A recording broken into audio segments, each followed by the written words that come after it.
Hello everyone, how are you all? I hope you all are doing well. I am Sonali from LearnoHub, a free learning platform जहां आप पढ़ सकते हो maths, physics, chemistry and biology, वो भी absolutely free at learnohub.com।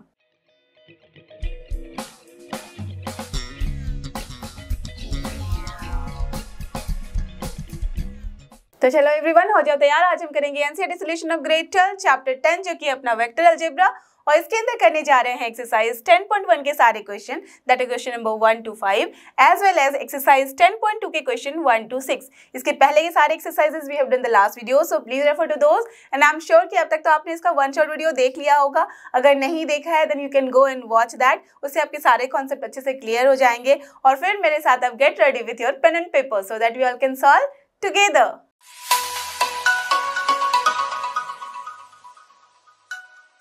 तो अब यहाँ पे देखो क्वेश्चन नंबर 1 में हमें क्या बोला जा रहा है।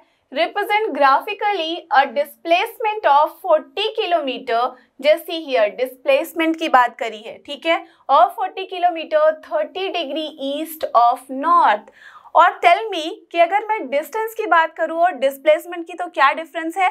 देखो मैग्नीट्यूड में दोनों सेम हो सकता है बट डायरेक्शन एक में है एक में नहीं है। अगर मैं सिर्फ डिस्टेंस बोलूं तो no direction, only the magnitude कि कितना डिस्टेंस ट्रेवल हुआ है। अगर मैं डिस्प्लेसमेंट बोलूं तो दैट मीन्स यहाँ पे ये श्योर हो रहा है कि डिस्प्लेसमेंट हो रहा है भाई। दैट मीन्स एक पॉइंट जहाँ से हमने स्टार्ट किया था वो डिफाइंड है, साथ ही जहाँ हम एंड कर रहे हैं दैट मीन्स टर्मिनल पॉइंट वो डिफाइंड है। दैट मीन्स यहाँ पे बेसिकली मैग्नीट्यूड के साथ साथ डायरेक्शन भी हमें मिलता है, तो वही होता है अपना डिस्प्लेसमेंट। इसलिए यहाँ पे बोल दिया गया है represent graphically a displacement, that means a vector quantity, कैसा, of 40 kilometre. That means magnitude बता दिया गया है कि ये है 40 किलोमीटर, और डायरेक्शन कैसे हम समझते हैं, 30 डिग्री ईस्ट ऑफ नॉर्थ। तो सबसे पहले इस तरह के क्वेश्चन को सॉल्व करने के लिए हम क्या करते हैं, पूरा यहाँ पे एकदम फंडा आप ऐसे समझो कि 30 डिग्री ईस्ट ऑफ नॉर्थ है। दैट मीन्स सबसे पहले आप नॉर्थ, साउथ, ईस्ट, वेस्ट वो ड्रॉ कर लो, राइट। आपको पता ही होगा कि नॉर्थ, साउथ, ईस्ट, वेस्ट कैसे ड्रॉ करते हैं। ध्यान रखना अपना हिमालय क्या नॉर्थ में है, तो दैट मीन्स नॉर्थ अपना ऊपर होगा, ठीक है। दैट मीन्स ये अगर नॉर्थ हो गया, ये साउथ हो गया। बहुत सारे बच्चे कंफ्यूज होते हैं कि किस में होगा अपना ईस्ट या वेस्ट, ठीक है। तो ईस्ट एंड वेस्ट के लिए आप क्या करो, हमेशा ध्यान रखो कि जब भी आप ईस्ट की तरफ फेस करके खड़े होगे तो जो आपका दाया हाथ है वो दक्षिण को बतलाता है, राइट। ये आप ध्यान से रखो, दाया हाथ दक्षिण बतलाता है। दैट मीन्स कि जो अपना राइट हैंड होगा वो किसको डिनोट करेगा, साउथ को। तो अगर राइट हैंड अपना साउथ को डिनोट कर रहा है दैट मीन अपना फेस किधर होना चाहिए, इस साइड, इजंट इट। तो अगर ये तरफ अपना फेस होगा तो इसका मतलब क्या हो गया कि ये जो डायरेक्शन हो गया ये हो गया अपना ईस्ट और ये डायरेक्शन हो गया अपना वेस्ट।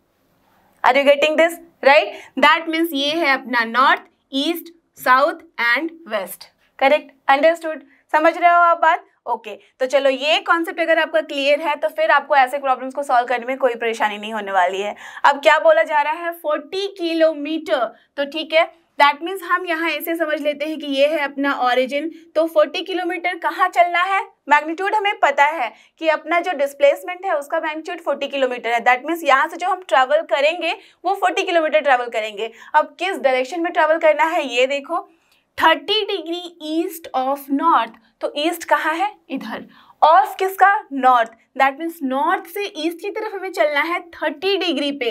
दैट मीन्स हम यहाँ से मूव करेंगे टिल हियर, कितना घूमेंगे, सिर्फ और सिर्फ 30 degree. Are you getting this. हमेशा ध्यान रखना जब भी ऐसे प्रॉब्लम्स को आप सॉल्व करते हो ये एरो देना इज कंपल्सरी। अगर ये एरो नहीं दोगे, सिर्फ ऐसे लिख दोगे कि हाँ भाई ये 30 डिग्री, ठीक है, तो ये तो समझ में नहीं आया ना कि इधर से गए या इधर से गए। तो एरो अगर बना दोगे दैट मीन्स नॉर्थ से हमने स्टार्ट किया और इस पॉइंट तक आए हैं और ये यहाँ पे जो है ये वेक्टर बनेगा, डिस्प्लेसमेंट है और इसका मैग्नीट्यूड कितना है, 40 kilometre. Are you getting this. अगर इसे मैं नाम दे रही हूँ ओ और इसे नाम दे रही हूँ डी से, तो क्या मतलब हो गया कि जो ये ओडी वेक्टर है ये नथिंग बट क्या है, ये हो गया अपना 40 kilometre along with that 30 degree east of north.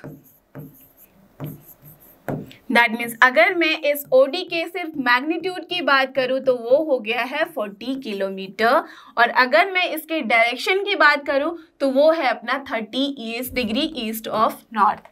Clear, understood. समझ रहे हो कि कैसे हमने किया। 30 डिग्री चले हैं नॉर्थ से कहाँ, किसकी तरफ, ऑफ ईस्ट की तरफ, तो that's why 30 degree east of north हो गया।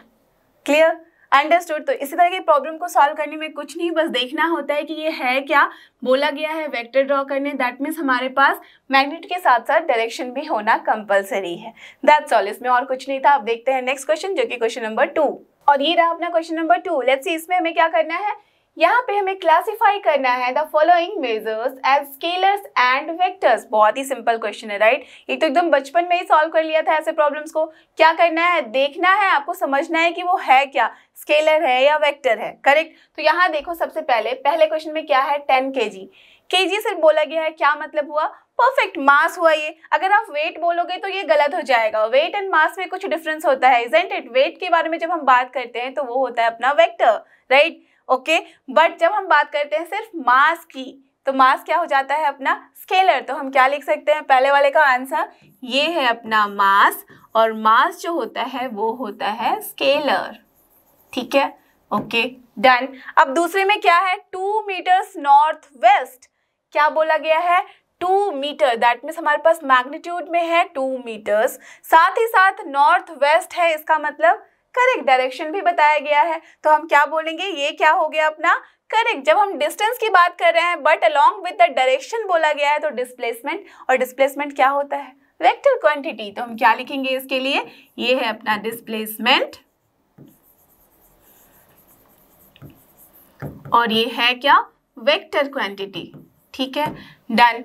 अब देखते हैं थर्ड वाला। यहाँ पे बोला गया है सिर्फ 40 degree, and tell me 40 degree का मतलब परफेक्ट एंगल। और एंगल क्या होता है, एंगल का तो हमें कोई डायरेक्शन नहीं बोला गया है। जैसे आपने लास्ट क्वेश्चन में देखा, हमने प्लॉट किया तो वहां पे एंगल में हमने डायरेक्शन दिया। वो क्यों दिया, बिकॉज वहां डायरेक्शन के बारे में बताया गया है कि कहाँ से हम कहाँ चलते हैं, बट यहाँ सिर्फ 40 डिग्री बोल दिया गया है। तो ये क्या है, ये है अपना एंगल, और एंगल क्या होता है, स्केलर,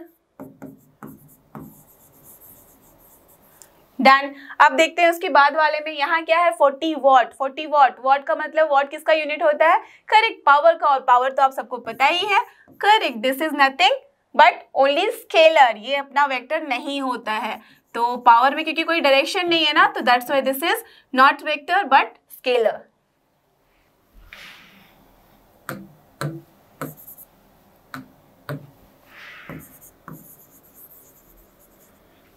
अब देखते हैं उसके बाद वाला, यहाँ क्या है 10 to the power -19 coulomb.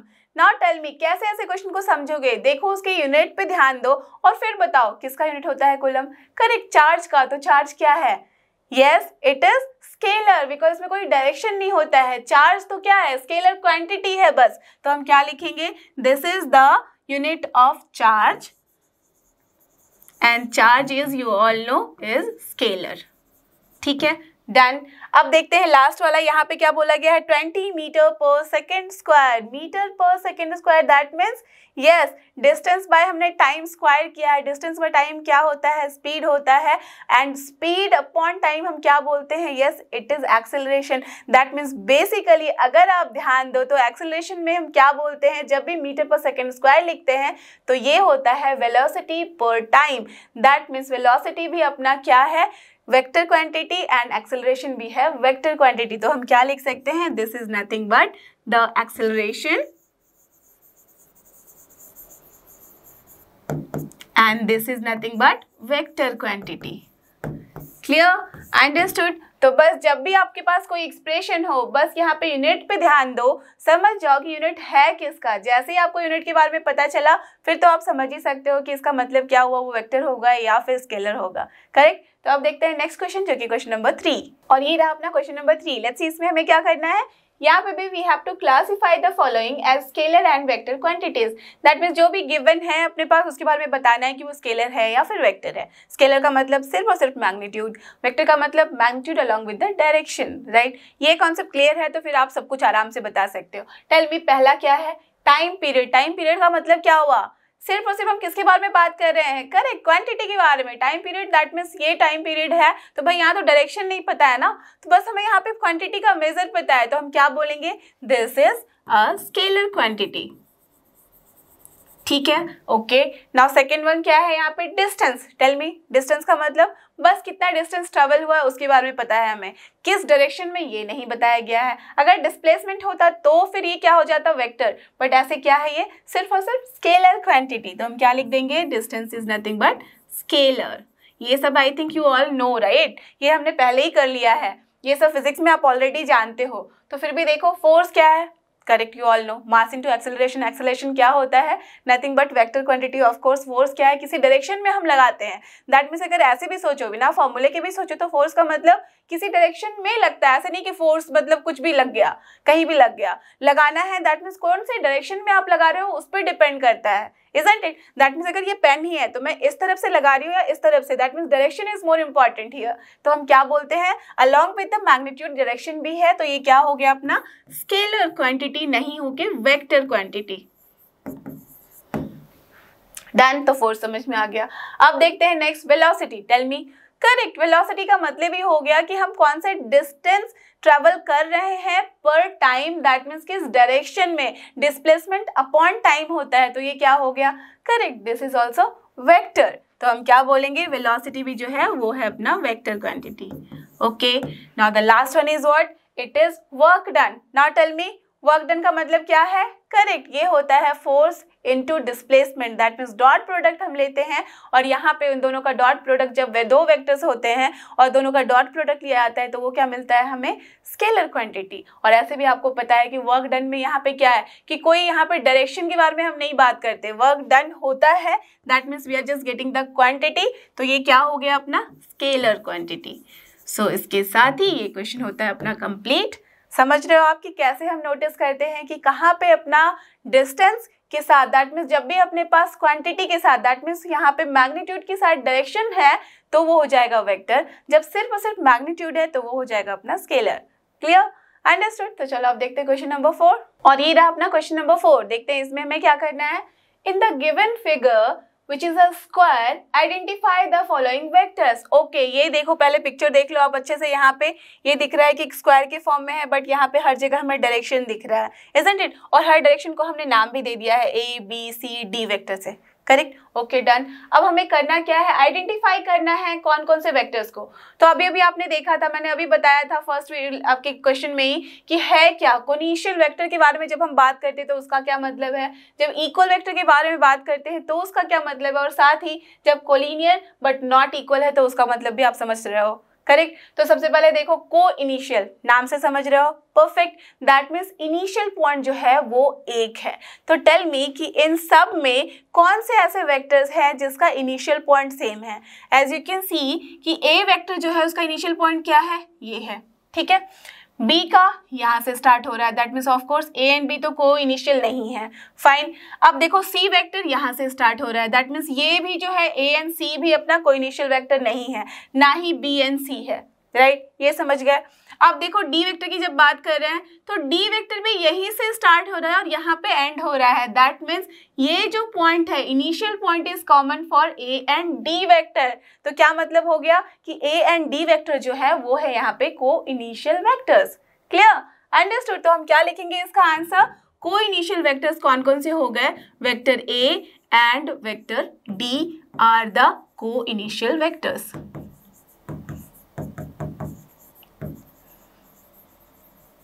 Okay fine, तो ये हो गया इसका आंसर।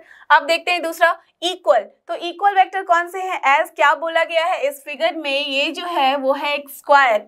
स्क्वायर का मतलब कि सारे साइड्स इक्वल होंगे, तो इसका मतलब ये मत बोल देना कि सारे जो वेक्टर्स हैं ए बी सी डी सब इक्वल वेक्टर्स हैं। क्यों, बिकॉज मैग्नीट्यूड के साथ साथ डायरेक्शन भी इंपॉर्टेंट होता है जब हम बात करते हैं इक्वल वेक्टर की, करेक्ट। वेक्टर का मतलब ही है कि क्वांटिटी के साथ, दैट मीन्स मैग्नीट्यूड के साथ यहाँ क्या आया है, साथ ही साथ डायरेक्शन भी आया है। तो नाउ टेल मी कि ए vector, B vector, C vector, D vector सबका मैग्नीट्यूड तो इक्वल है, बट हम क्या करेंगे, यहाँ फोकस करेंगे कि कौन सा अपना डायरेक्शन दे रहा है सेम। तो as what you can see, A vector और कौन सा वेक्टर, सी वेक्टर, दोनों अपोजिट है डायरेक्शन में, दैट मीन्स इक्वल नहीं है। But you can see B vector and D vector, जैसी डायरेक्शन भी सेम है, राइट, ऊपर से नीचे की तरफ आ रहा है, साथ ही साथ यहाँ पे ये दोनों का मैग्नीट्यूड भी सेम है। तो कौन कौन से वेक्टर इक्वल वेक्टर हो गए? B vector and D vector. तो व्हाट वी कैन राइट, इसका आंसर हो जाएगा B vector and D vectors are equal vectors. That is what we can write. We can write as expression के साथ B equals to D vector. ठीक है, understood. तो चलो सेकंड वाला भी हो गया। अब थर्ड क्वेश्चन में पूछा गया है कोलिनियर बट नॉट इक्वल। तो सबसे पहले इक्वल तो समझ चुके हो, नॉट इक्वल बोला गया है, दैट मीन्स इक्वल नहीं होना चाहिए। तो देखो मैग्नीट्यूड तो सबका सेम है, बट ओनली हमें क्या करना होगा, फोकस यहाँ पे डायरेक्शन के बारे में। ठीक है, ओके। अब कोलिनियर का मतलब क्या होता है? कोलिनियर दैट मीन्स पैरेलल, एक लाइन के हम पैरेलल के बारे में बात कर रहे हैं। देखो तो हमेशा क्या होता है स्क्वायर में, आमने सामने वाला पैरेलल होता है एक दूसरे के। तो अगर इन दोनों के मेरे बारे में बात करूं तो B vector D vector collinear तो है, equal vectors are always collinear, right, but collinear vectors can not be always equal vectors. Why? Because collinear में हम डायरेक्शन चेक नहीं करते हैं, बट इक्वल में हम डायरेक्शन चेक करते हैं। और यहाँ क्वेश्चन में पूछा गया है कि कोलिनियर तो होना चाहिए बट नॉट इक्वल। तो यहाँ पे बी वेक्टर और डी वेक्टर क्या है? Equal vector. तो ये तो पहले ही हमारा क्या हो गया, कैंसिल, ये आंसर नहीं हो सकता। अब बचा क्या? सिर्फ और सिर्फ A and C vector. And you can see कि ए और सी वेक्टर जो है वो मैग्नीट्यूड में तो सेम है बट इक्वल वेक्टर्स नहीं है। Why? Because directions are opposite but they are parallel to each other. तो पैरेलल टू ईच अदर है तो क्या हो गया, ये collinear vector but not equal. तो क्या हो जाएगा आंसर? इसका आंसर हो जाएगा वेक्टर ए एंड सी। तो हम क्या लिखेंगे? A and C vectors are collinear but not equal. Done, understood. तो ये था बहुत ही सिंपल क्वेश्चन का बहुत ही सिंपल आंसर। अब देखते हैं पांचवा क्वेश्चन जो कि है इस एक्सरसाइज का लास्ट क्वेश्चन, और ये रहा अपना क्वेश्चन नंबर 5। देखते हैं इसमें हमें क्या करना है। Answer the following as true और फॉल्स। बहुत ही सिंपल क्वेश्चन है, दैट मीन्स बस ट्रू और फॉल्स लिखना है। ओके, तो देखते हैं पहला स्टेटमेंट क्या है। A vector and minus A vector are collinear. Just अभी अभी लास्ट क्वेश्चन में आपने देखा था, इजंट इट? देखो ए वेक्टर माइनस ए वेक्टर क्या है, ये नेगेटिव ऑफ अ वेक्टर है। तो आपको पता है कि ये इक्वल तो नहीं है बट क्या है, कोलिनियर वेक्टर्स है, इजंट इट? बिकॉज देखो यहाँ इसका क्या मतलब हुआ कि जब भी हम सेम वेक्टर के बारे में बात कर रहे हैं, बस उसके अपोजिट डायरेक्शन में उसे हम ले रहे हैं, तो दैट मीन्स एक लाइन के पैरेलल तो है ही दोनों वेक्टर, राइट? तो बस यहाँ पे क्या है, वो डायरेक्शन जो है वो अपोजिट है, तो इक्वल तो नहीं है बट कोलिनियर है। तो हम क्या लिखेंगे? यहाँ पे सिर्फ कोलिनियर के बारे में पूछा गया है, तो yes this statement is true. तो हम क्या लिख सकते हैं? Yes it is true, correct, done. अब देखते हैं दूसरा स्टेटमेंट। यहाँ पे क्या बोला गया है? Two collinear vectors are always equal in magnitude. Now just see, अभी भी मैंने आपको बताया था ना कि all equal vectors are always collinear, isn't it? Equal vectors तो हमेशा ही कोलिनियर होंगे, है ना, बट अपोजिट इसका हमेशा ट्रू नहीं होगा। As you can see, take the example कि टू कोलिनियर वेक्टर्स हैं, ठीक है, चलो एक वेक्टर ये हो गया और दूसरा वेक्टर मैंने ये ले लिया, ठीक है। अगर सोचो कि ये ए वेक्टर है, ये बी वेक्टर है, कोलिनियर है? यस है, बिकॉज पैरेलल है, बट आर ऑलवेज इक्वल बोला गया है इन मैग्नीट्यूड। तो टेल मी कि क्या दोनों ही इक्वल है मैग्नीट्यूड में? नहीं, राइट? तो दैट्स वाई ये क्या हो गया स्टेटमेंट अपना, फॉल्स। तो हम क्या लिखेंगे? इसका आंसर हो गया फॉल्स। Okay, done. चलो अब देखते हैं third statement. Two vectors having same magnitude है, okay, are collinear. See, tell me क्या होगा ये? Two vectors having same magnitude are collinear. अगर सोचो कि मैंने एक वेक्टर बनाया, ये वाला ए वेक्टर बनाया, और दूसरा वेक्टर मैंने यहां से बना लिया सी वेक्टर, ठीक है। तो टेल मी ए वेक्टर जो है इसका अगर मैग्नीट्यूड सेम है एज सी वेक्टर, बट इन दोनों का देखो डायरेक्शन क्या है, अपोजिट है, दैट मीन्स एक लाइन के पैरेलल नहीं है बट मैग्नीट्यूड में सेम है, तो क्या हो गया ये? यस, दैट मीन्स हम आराम से बोल सकते हैं कि two vectors having same magnitude are not always collinear, right? ये तभी कोलिनियर होगा जबकि सेम डायरेक्शन में होता दोनों, बट यहाँ एज की डायरेक्शन हमने अपोजिट कर दिया, चेंज कर दिया, कुछ भी कर दिया, तो उससे क्या हो जाएगा? इसका जो स्टेटमेंट है वो फॉल्स हो जाएगा। तो क्या हो गया ये स्टेटमेंट? ये भी हो गया अपना फॉल्स। अब देखो लास्ट स्टेटमेंट में क्या बोला गया है? यहाँ पे बोला गया है two collinear vectors having the same magnitude are equal. Tell me true होगा या फॉल्स। जैसे ही देखो क्वेश्चन नहीं समझ में आया तो ड्रॉ करना शुरू कर दो। टू कोलिनियर वेक्टर बोला गया है हैविंग द सेम मैग्नीट्यूड। अब उसकी इक्वालिटी के बारे में हम बात करेंगे। तो टेल मी, जब दो कोलिनियर वेक्टर है दैट मीन्स दोनों पैरेलल होगा एक दूसरे के, having the same magnitude. Just see, यहाँ पे अगर ए वेक्टर है उसी की इक्वल मैग्नीट्यूड का, सोचो कि मैंने बना लिया डी वेक्टर, ठीक है, बट डायरेक्शन सेम है, राइट। तो कोलिनियर तो है, मैग्नीट्यूड भी सेम है। जस्ट सी, कोलिनियर भी है, मैग्नीट्यूड भी सेम है, बट जस्ट सी यहाँ पे डायरेक्शन के बारे में नहीं बोला गया है। और अगर डायरेक्शन मेंशन नहीं है तो टेल मी कि क्या वो इक्वल है? बिल्कुल नहीं। Why? Because A का डायरेक्शन दूसरा है और D का जस्ट उसके अपोजिट है। तो हम क्या बोलेंगे? A and D are not equal but they are collinear and with having same magnitude। तो क्या हो गया ये स्टेटमेंट? ये स्टेटमेंट भी हो गया अपना फॉल्स। क्लियर? अंडरस्टूड। तो ये था इसका सोल्यूशन। अब देखते हैं नेक्स्ट एक्सरसाइज दैट मींस 10.2 के क्वेश्चंस को। और ये रहा अपना 10.2 का क्वेश्चन नंबर 1। देखते हैं इसमें हमें क्या करना है। तो कॉन्सेप्ट वही है जो मैंने आपको स्टार्टिंग में बता दिया गया है। कुछ भी नया कॉन्सेप्ट आएगा तो I will tell you about that. But यहाँ पे एज यू कैन सी कि क्या है क्वेश्चन में, compute the magnitude of the following vectors. तो मैग्नीट्यूड तो आपको पता ही है, बता चुकी हूँ मैं कि कैसे निकालते हैं। कोई भी वेक्टर है तो यू कैन सी हियर, ये क्या है? आई कैप, जे कैप एंड के कैप। दैट मीन्स इसके साथ मैग्नीट्यूड क्या क्या है? यहाँ पे आई के साथ है 1, तो वो हो गया आपका scalar component along the X axis. J के साथ क्या है? 1, तो वो हो गया आपका scalar component along the Y axis. Similarly के साथ क्या है? यहाँ पे 1, वो क्या हो गया? Scalar component along the Z axis, correct. और आई जे के क्या है? ये है अपना direction vectors. That means you can say यहाँ पे ये हो गया आपका vector components of X axis, Y axis and Z axis respectively. Clear? तो हमारे पास वेक्टर ए क्या है यहाँ पे? आई प्लस जे प्लस के। तो देयरफॉर जब हम बात कर रहे हैं मैग्नीट्यूड की, दैट मीन्स हम कैसे लिखेंगे? ए वेक्टर का मॉडुलस, एंड ये क्या हो जाएगा? Square root of X component plus Y component plus Z component, सबका स्क्वायर, राइट। स्क्वायर का एडिशन लेते हैं, that means X square plus Y square plus Z square. तो एक्स स्क्वायर क्या होगा यहाँ पे? 1 का स्क्वायर प्लस अगेन 1 का स्क्वायर प्लस अगेन 1 का स्क्वायर, और ये क्या हो गया? Square root of 3। So this is the answer. और हम जनरली प्लस लेते हैं साइन, क्यों? बिकॉज हम यहाँ पे जो डिस्टेंस के बारे में बात कर रहे होते हैं, मैग्नीट्यूड के बारे में बात कर रहे होते हैं, वो होता है अपना modulus, that means positive sign only. Clear? Understood. Because negative हम डिस्टेंस के बारे में बात करते नहीं हैं। ओके, तो चलो ये हो गया इसका आंसर। अब देखते हैं बी के लिए। तो बी वेक्टर यहाँ पे हमें दिख रहा है, इसमें क्या है? X component 2, Y component -7, Z component -3। तो जब बी वेक्टर का मैग्नीट्यूड लिखेंगे तो कैसे लिखेंगे? Same modulus of B vector, that means this is the magnitude of this B vector, और वो क्या हो जाएगा? स्क्वायर रूट ऑफ सबका square, that means 2 square plus -7 का स्क्वायर, ठीक है, प्लस -3 का स्क्वायर। बिकॉज कंपोनेंट्स क्या है? जो भी है साइन के साथ हम लिखेंगे, राइट। तो ये हो गया। आप tell me what is this? This is 4 plus 49 plus 9, और ये कितना हो जाएगा? 9 प्लस 9 18, 18 एंड 4 2 होता है 12। तो ये हो गया अपना square root of 62, correct. So this is the answer for this one. Okay, done. तो बी वेक्टर हमने लिख लिया। अब लिखना है सी वेक्टर का मैग्नीट्यूड। तो सी वेक्टर का जब हम मैग्नीट्यूड लिख रहे हैं तो इसे भी वैसे ही लिखेंगे, सी का modulus, isn't it? C vector का मॉडुलस, तो वो क्या हो जाएगा?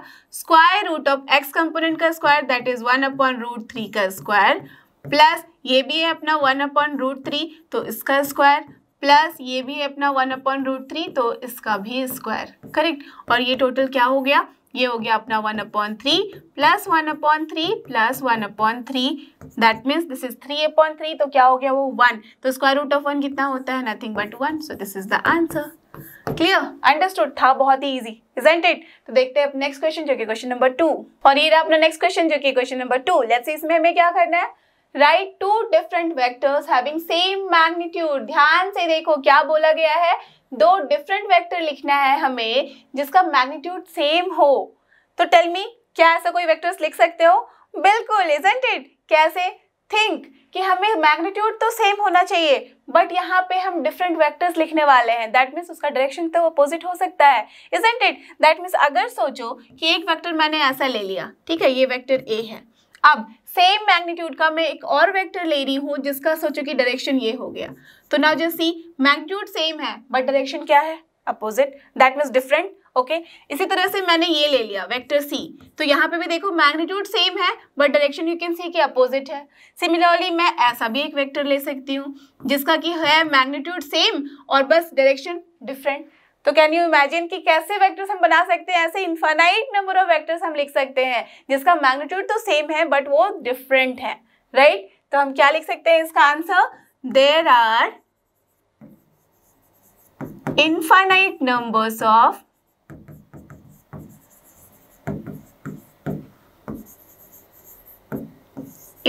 different vectors, ठीक है? There are infinite number of different vectors with same magnitude.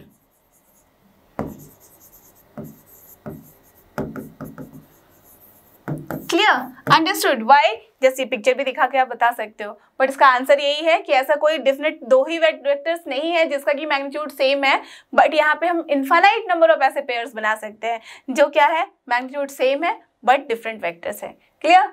Understood? तो देखते हैं नेक्स्ट क्वेश्चन जो कि क्वेश्चन नंबर 3, और ये रहा अपना क्वेश्चन नंबर 3। देखो इसमें क्या करना है, यहाँ पे you have to write two different vectors having same direction. Again देखो यहाँ पे सेम तरह का क्वेश्चन है जो हमने लास्ट क्वेश्चन में देखा कि सेम मैग्नीट्यूड होना चाहिए बट डिफरेंट वेक्टर्स, तो डायरेक्शन वहाँ पे चेंज था। अब यहाँ क्या है, मैग्नीट्यूड यहाँ पे हम डिफरेंट कर सकते हैं बट डायरेक्शन सेम।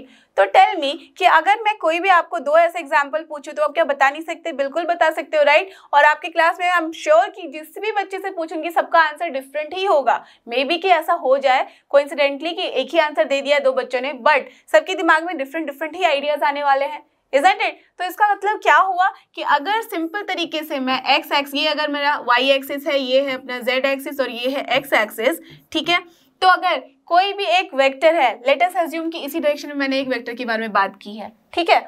तो क्या बोला गया है, सेम डायरेक्शन होना चाहिए बट डिफरेंट वेक्टर्स। तो सेम डायरेक्शन में मैं बहुत सारे डिफरेंट वेक्टर्स बना सकती है नहीं, एक ऐसा वेक्टर होगा जो लिटरल यहीं तक जाएगा, सिर्फ यहीं तक जाएगा, यहाँ तक, या फिर यहाँ तक, या तो फिर सो ऑन बहुत दूर तक जाएगा, राइट? डायरेक्शन सेम है बट मैग्नीट्यूड डिफरेंट है, isn't it? दैट मीन्स कितने ऐसे पॉसिबिलिटीज हैं, इनफाइनाइट नंबर ऑफ पॉसिबिलिटीज। यहाँ पे देखो कितने सारे ऐसे पॉइंट बना सकते हो, किसी भी डायरेक्शन में ले लो आप बहुत सारे ऐसे वेक्टर्स बना सकते हो, isn't it? सेम तरीके से हमने लास्ट क्वेश्चन में भी देखा, तो इसका भी आंसर क्या हो जाएगा?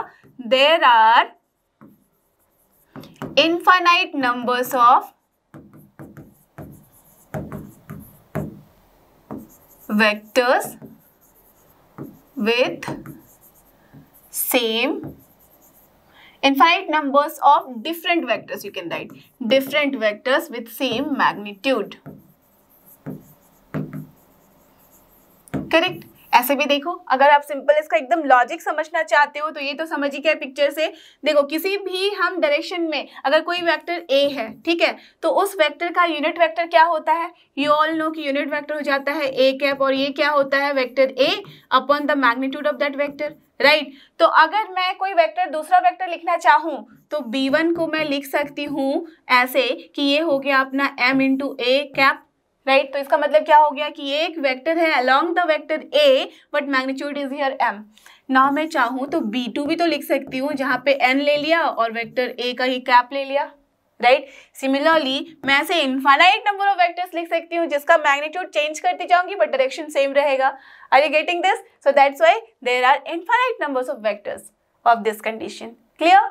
अंडरस्टूड? तो चलो अब देखते हैं नेक्स्ट क्वेश्चन जो कि क्वेश्चन नंबर 4, और ये रहा अपना नेक्स्ट क्वेश्चन जो कि क्वेश्चन नंबर 4। लेट्स सी इसमें हमें क्या करना है, find the values of x and y, ठीक है, so that the vectors 2i plus 3j and xi plus yj are equal. बहुत ही सिंपल क्वेश्चन है, टू वेक्टर्स गिवन है, वो दोनों इक्वल होने के लिए क्या करना है, हमें x एंड y की वैल्यू बतानी है। तो आपको पता है कि दो वेक्टर तभी इक्वल होते हैं जब उसका magnitude and along with that direction same होता है, राइट? तो मैग्नीट्यूड एंड डायरेक्शन सेम होने का क्या मतलब हुआ? दैट मीन्स जब भी हम दो वेक्टर को कंपेयर करेंगे, दोनों को इक्वल हम बोल रहे हैं, तो कंपेरिजन करने पे दोनों के जो रेक्टेंगुलर कंपोनेंट्स हैं, दैट मीन्स जो स्केलर एंड जहाँ पे वेक्टर कंपोनेंट्स बोलते हैं हम, राइट, x एंड y, वो क्या होने चाहिए? रेस्पेक्टिवली इक्वल होने चाहिए। इसका क्या मतलब हुआ कि here for the given vectors to be equal, we have this 2i plus 3j equals to xi plus yj, right? So this implies ये x का मतलब क्या हो गया कि 2 हो गया और y का मतलब क्या हो गया 3। दैट मीन्स बेसिकली इसके जो रेक्टेंगुलर कंपोनेंट्स है वो क्या होने चाहिए? इक्वल होने चाहिए। तो यहाँ पे x क्या है, ये x एक्सिस के अलोंग जो यहाँ पे स्केलर कंपोनेंट है वो है, और यहाँ पे भी i के अलोंग क्या है, ये 2, ये है अपना x एक्सिस के अलोंग जो स्केलर कंपोनेंट है। तो ये क्या हो गया 2। सो x एंड 2 इक्वल होंगे तभी ये वेक्टर इक्वल होगा। साथ ही साथ जब y एंड 3 इक्वल होंगे तो ये वेक्टर्स इक्वल है। क्लियर, अंडरस्टूड था ना? बहुत ही सिंपल सा क्वेश्चन है इसका आंसर। तो चलो ये क्वेश्चन हो गया। आप देखते हैं क्वेश्चन नंबर 5, और ये रहा अपना क्वेश्चन नंबर 5। यहाँ पे हमें क्या करना है देखते हैं। Find the scalar and vector components of the vector with initial point this and the terminal point this। देखो अभी भी मैंने बात करी है ना स्केलर एंड वेक्टर कंपोनेंट्स की, तो उसी के बारे में हमें पूछा गया है। कब? जबकि initial point as well as terminal point पता है। तो इनिशियल पॉइंट दैट मीन्स अगर उसमें प्लॉट करना चाहो तो जस्ट रैंडमली मैं लिख रही हूँ दिस इज 2,1, फाइन, ये हो गया अपना इनिशियल पॉइंट। हम कहाँ तक जा रहे हैं? एक पॉइंट है जो कि कहलाता है टर्मिनल पॉइंट, जहाँ पे हम एंड करते हैं अपनी जर्नी, करेक्ट। तो यहाँ से स्टार्ट किया और यहाँ पे एंड किया, फाइन। दैट मीन्स अगर मैं इसे कंसिडर कर लूँ कि ये पॉइंट है अपना ए और ये पॉइंट है अपना बी, ठीक है। That means initial point is here A and terminal point is here B. तो बेसिकली हमें चाहिए क्या? वेक्टर ए बी के लिए हमें बताना है क्या है scalar components as well as क्या है वेक्टर कंपोनेंट्स। तो कैसे निकालते हैं? आपको अच्छे से पता है कि अगर मैं यहाँ पे ए बी वेक्टर लिखना चाहूँ तो वो क्या हो जाता है, करेक्ट। यहाँ पे -5 -2 i देन +7 -1 का j, राइट, ऐसे ही लिखते हैं। तो जस्ट एग्जाम्पल यहाँ क्या लिखना है, let the initial point be A, ठीक है, that is here 2,1 and the terminal point be here B, that is here -5, 7, ठीक है। So therefore vector A B को मैं कैसे लिखूंगी आप सबको पता है, it can be written as -5 -2i, ठीक है, +7 -1 j, and that is nothing but what, -7i + 6j। अब टेल मी, आप सब समझ ही गए होंगे कि इसका क्या होगा स्केलर कंपोनेंट और क्या होगा vector component. So therefore the scalar component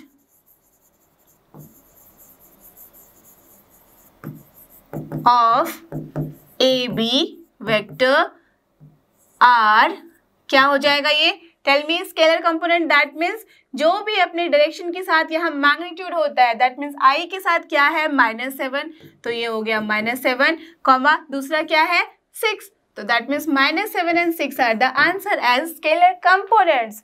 and जब मैं बात करूंगी वेक्टर कंपोनेंट्स की तो क्या मतलब हो गया, आपको मैंने स्टार्टिंग में ही बता दिया था कि वेक्टर कंपोनेंट्स के बारे में जब हम बात कर रहे हैं तो वो क्या होता है along with the direction.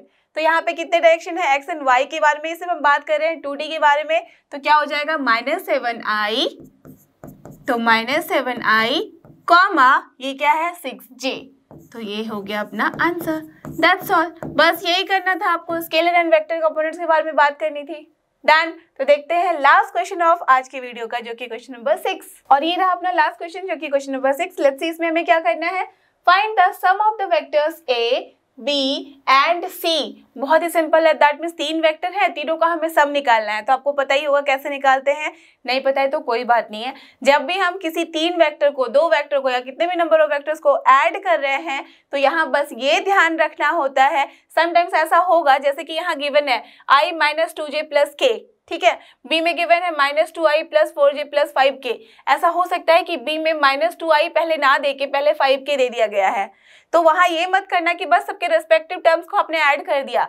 Always remember कि हमें डायरेक्शन को ध्यान में रखना है, दैट मीन्स एक्स एक्सिस का जो कंपोनेंट है उसको उसके साथ ही ऐड करेंगे, वाई एक्सिस का जो कंपोनेंट है उसको उसके साथ, और जेड एक्सिस का जो कंपोनेंट है उसको उसके साथ। That means respective scalar and vector यहाँ कंपोनेंट्स को हम ऐड करते हैं।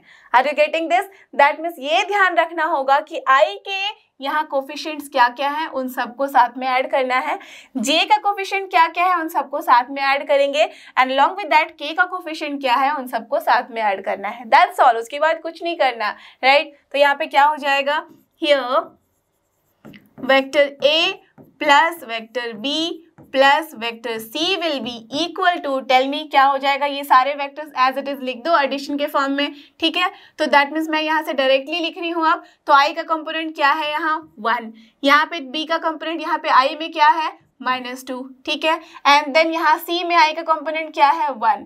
तो आर यू गेटिंग दिस, यहाँ पे जो जो साइन है एज इट इज उठा के लिखना है, प्लस कर रहे हैं इसलिए, एंड देन यहाँ हो गया आई प्लस। अब यहाँ पे प्लस क्यों लिखा मैंने, बिकॉज हमेशा ध्यान रखना a प्लस बी प्लस जे जब कर रहे हैं तो यहाँ आई के बाद प्लस ही लिखते हैं, और वो माइनस होगा या प्लस होगा वो डिपेंड करता है कि हम क्या कंपोनेंट्स, दैट मीन्स यहाँ पे क्या स्केलर कंपोनेंट्स हैं, ठीक है।